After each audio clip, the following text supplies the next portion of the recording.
In this video, I'll quickly show you how to edit your DocuSign document before sending it out. If you've ever been stuck wondering how to make last-minute changes, don't worry, this guide makes it super simple. Don't forget to like and subscribe for more helpful tips. First, open your browser and head over to the DocuSign website. Log in with your account or create one if you're new. Once you're on the dashboard, go to the Agreements section where all your documents are stored. Now, click on the Drafts folder. This is where you'll find documents that haven't been finalized yet.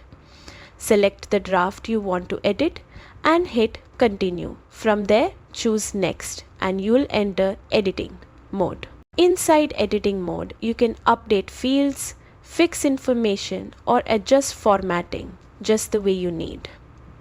Once you're happy with your edits, hit Send and your updated document will be on its way to the recipient. And that's it. You successfully edited a DocuSign document before sending. Quick, simple, and done. Subscribe for more easy tech guides.